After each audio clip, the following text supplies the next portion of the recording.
Powerful ఏంటంట విషపు చూపు. ఒకరు బాగుంటే ఎప్పుడైనా మీరు ఎదగతా ఉన్నారనుకో, వాళ్ళు బాగా దేవుణ్ణి నమ్ముకొని వాళ్ళు పైకి వస్తున్నారనుకో, ఇంకా వాడి మీద పడిపోద్ది, ఆ ఫ్యామిలీ మీద పడిపోద్ది విషపు చూపు. ఏం పడిపోతుంది? విష చూపు పడిపోద్ది.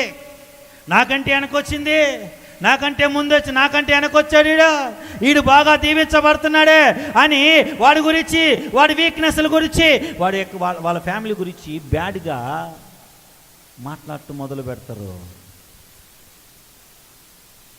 సమూయేలు రాసినటువంటి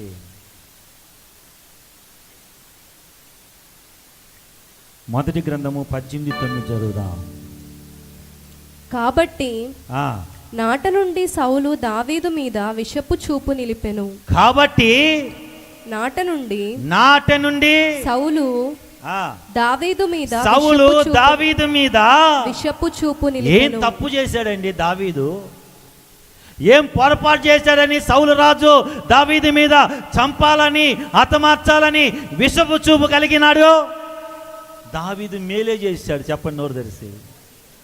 దావీదు ఆ రాజ్యానికి, ఆ రాజుకి మేలు చేశాడు. ఏం చేశాడయ్యా అనంటే, ఫిలిష్తీయులను జయించలేక,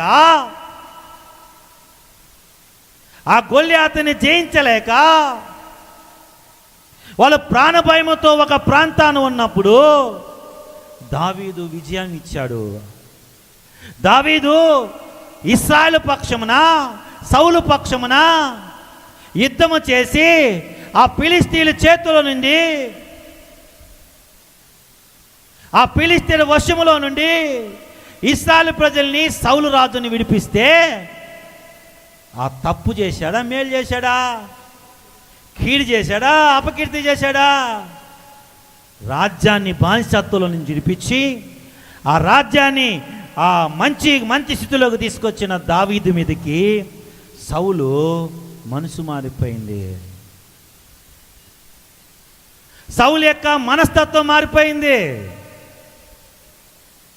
దావీదుని అందరూ మెచ్చుకుంటాడు. మెంచుకోరు. అయితే నీ విశ్వాసం మంచిదైతే, నీ ప్రార్థన జీవితం మంచిదైతే, నీతో దేవుని కనెక్షన్ మంచిదైతే, నీకు దేవుడి కనెక్షన్ మంచిదైతే, నువ్వు అభివృద్ధి చెందుతా ఉన్నప్పుడు నేను ఆ విధంగా చూడటం న్యాయమా? దావీదుని చంపాలని చూస్తున్నాడు సౌలు. కేవలము అతన్ని పొగిడారని, అతను మెచ్చుకున్నారని. మెచ్చుకోరా? ఇంట్లో పని చేసేవాడిని మెచ్చుకుంటే, పని చేయనోడు కుళ్ళుకుంటేట, నువ్వు కూడా చేయి.